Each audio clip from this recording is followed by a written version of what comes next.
donc la collection point, la méthode itérator. Alors en fait, il permet de convertir un objet vers une collection de type itérator. Mais pour parcourir une collection de type itérator, on utilise la condition, plutôt la boucle suivante. While iterator.hasNext, c'est-à-dire tant qu'il y a des objets. On récupère un fruit avec iterator.next, je récupère l'objet suivant et après je l'utilise, n'est-ce pas? Donc la collection itérator peut être utilisée dans des situations où, par exemple, vous voulez passer d'une collection vers la collection itérator. Ce n'est pas obligatoire. C'est-à-dire, on peut toujours parcourir, on a vu qu'on peut toujours parcourir une collection avec for each, il n'y a pas de souci. D'accord? Alors, mais par contre, il y a d'autres types de collections. Les collections de type map, ou bien les collections de type HMAP. Alors, on a vu qu'un vecteur, une collection de type vector, généralement, c'est des tableaux. C'est-à-dire que pour accéder à un élément du vecteur, on utilise l'indice. C'est-à-dire le premier élément, c'est 0, le deuxième, c'est 1, ainsi de suite, n'est-ce pas? Alors, il y a un moyen également de créer des collections dans les indices, c'est des clés que vous spécifiez vous-même. Et après, vous avez une colonne valeur, c'est-à-dire c'est des collections dans lesquelles vous avez deux colonnes. Il y a les clés et les valeurs. Alors, comment on va les utiliser? Alors, je vais juste vous montrer comment les utiliser ici. Alors, je vais créer une autre application que je vais appeler application 3. Je vais utiliser cette fois-ci une collection de type map. Map. Alors, si vous remarquez, quand vous utilisez map, vous avez une collection générique, vous avez deux types. Il y a la clé et la valeur. Par exemple, la clé, je vais la déclarer de type string. Et la valeur, elle est de type fruit. C'est-à-dire, une collection dont la clé, c'est des strings et les valeurs, c'est des fruits. Les fruits. Alors, la même chose, map, en fait, c'est une collection, c'est une interface qui possède plusieurs implémentations. Alors, la première implémentation, c'est HMAP. La même chose ici, on devrait avoir string. Alors, en fait, il y a HMAP, il y a HTable. Alors, après, la même chose, c'est ce que je viens de dire tout à l'heure pour la collection vector et list, c'est pareil. HMAP, HTable, bon, c'est toujours les mêmes méthodes. Mais après, par la suite, au niveau des performances, il y a une collection qui marche bien dans des situations données et une autre qui va fonctionner mieux dans d'autres situations. Mais au niveau fonctionnel, c'est la même chose. Alors maintenant, comment ajouter des éléments? On va utiliser les fruits. La méthode s'appelle, ce n'est pas add, c'est put. Alors pour ajouter un objet à une collection de type map, on va utiliser put. Qu'est-ce qu'on va spécifier? La clé. Je vais ajouter un objet que je vais appeler par exemple O1. Et c'est quoi? Qu'est-ce que je vais créer? Je vais créer une orange. Je vais ajouter un objet avec la clé par exemple P1. C'est une pomme. Et c'est pareil, je vais ajouter un objet que je vais appeler P2, new pomme. Ok? Alors maintenant, ici, c'est quoi l'avantage? L'avantage, c'est que maintenant je veux l'objet P1. D'accord? Pour l'avoir, eh bien, tout simplement, on va utiliser la méthode, à un moment donné, vous utilisez les fruits.get. Alors, vous voyez, dans les collections de type arrays, quand vous mettez get, il faut spécifier l'indice, le numéro de l'élément. Donc, parfois, si vous cherchez un élément, il faut faire des boucles, etc. Alors, ici, donc, on va utiliser directement P1. Alors, si vous mettez get P1, ça veut dire quoi? Je récupère l'objet dans la clé et P1. Donc, c'est plus intéressant. Get, il va chercher l'objet dans la clé P1. Et après, si vous dites maintenant point affiche, c'est-à-dire j'appelle la méthode affiche de l'objet P1. Donc, je recours aux objets avec la collection. Alors, c'est pas la bonne. Run Java application. Alors, ici, donc, je vois, c'est une pomme. Alors après, par la suite, si vous voulez parcourir les collections de type map, alors là, il faudrait soit parcourir les clés ou bien les valeurs. Parce qu'en fait, vous avez une collection dans laquelle vous avez les clés et les valeurs. Et après, vous avez une table de hachage, si vous voulez, entre les clés et les valeurs. C'est-à-dire, il y a une correspondance entre les clés et les valeurs. Après, qu'est-ce qu'on va faire? On va faire une boucle. Si vous voulez avoir les clés, alors d'ailleurs, si vous remarquez, si vous appelez les fruits.key7, alors key7, il retourne généralement une collection de type 7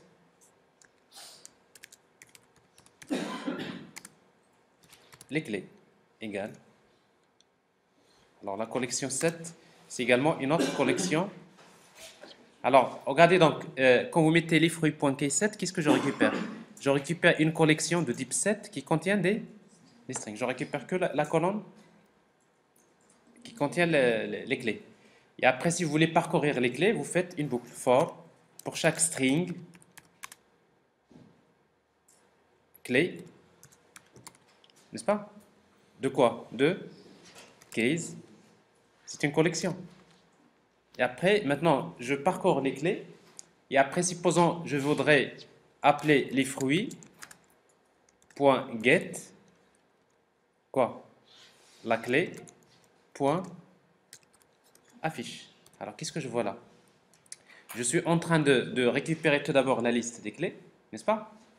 Et après, je vais parcourir pour chaque clé, je récupère l'objet. Donc, vous voyez, donc pour parcourir la collection de type map, je suis amené à passer par les clés, si vous voulez, d'un côté, ou tout simplement, vous récupérez les valeurs. Alors, si vous voulez récupérer les valeurs, vous récupérez une collection. Alors, ici, donc, si vous mettez d'ailleurs la même chose, les fruits.values, vous allez remarquer qu'il va retourner un objet de type collections. Alors maintenant, collection, c'est la plus générale.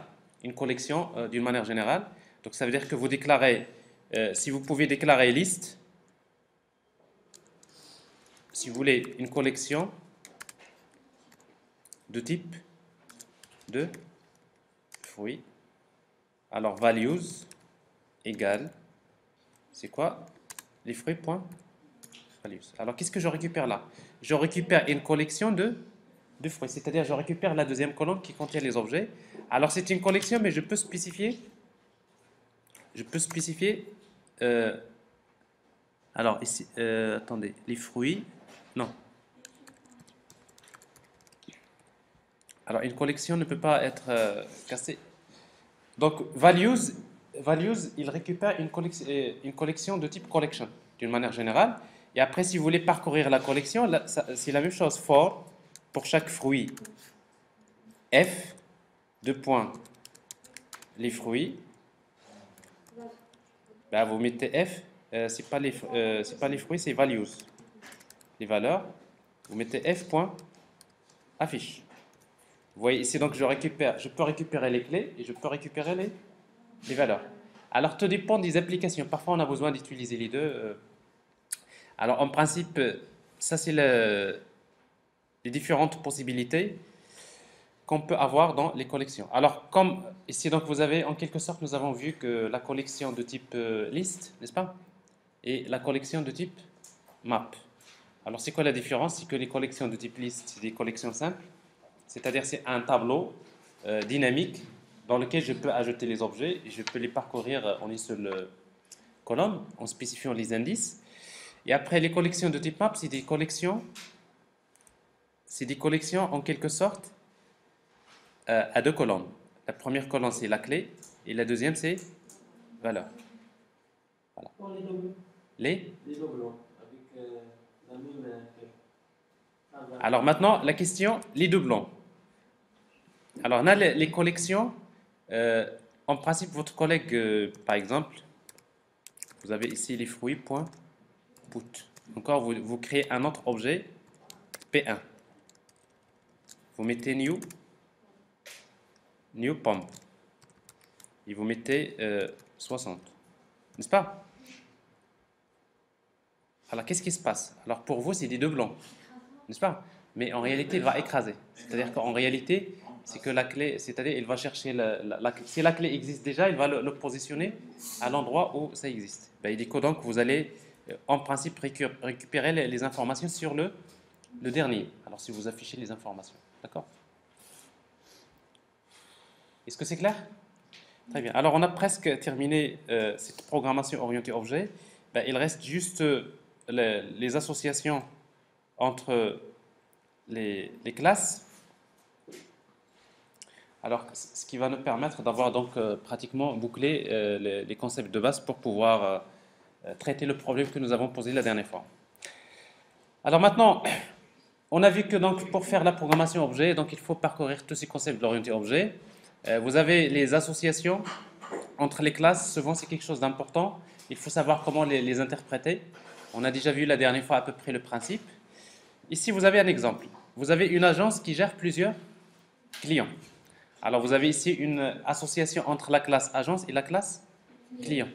Alors, c'est une association de type one-to-many, c'est-à-dire un à plusieurs. Chaque client possède un compte. Vous avez une association entre la classe client et compte.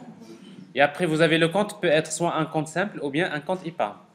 Alors, c'est quoi? C'est de l'héritage, n'est-ce pas? Alors, forcément, ça, c'est des associations, alors que ça, c'est de l'héritage. Alors, si vous faites la conception, vous allez... le diagramme de classe devient ça.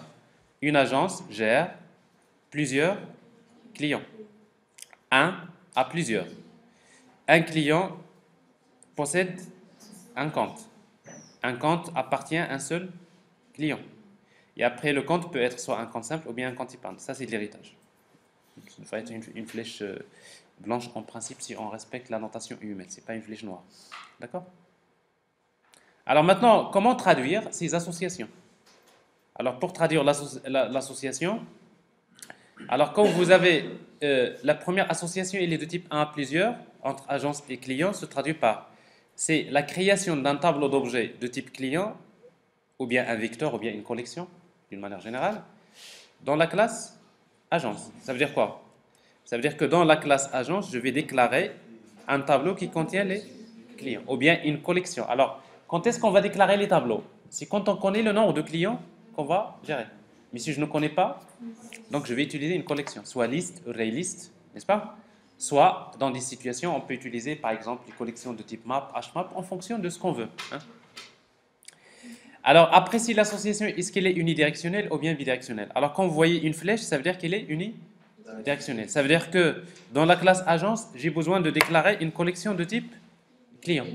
Alors, s'il est bidirectionnel, c'est-à-dire s'il est navigable dans les autres sens, exactement, il faut également déclarer dans la classe client un objet de type agence. N'est-ce pas? Alors, dans la deuxième association, ici, vous avez par exemple un client possède un compte. Ici, dans la classe client, on va déclarer un attribut de type compte. Vous avez un compte. Alors, si on représente une représentation ici, donc on va voir ici donc une collection, n'est-ce pas? Dans laquelle je vais stocker les objets de type client. Et dans client, j'ai un attribut de type compte qui va représenter le compte. Ça, c'est le diagramme de classe. Alors, si on ne représente pas ça sous forme d'un diagramme d'objet, on va à un moment donné créer une agence, n'est-ce pas? Vous créez des clients, vous créez des comptes. Vous avez créé l'agence, vous avez créé client et compte. Et après, il faut les associer. Comment les associer? Si tout d'abord vous dites client, le client que vous avez créé, point mon compte égale C1. C'est-à-dire vous associez le client, plutôt le compte au client.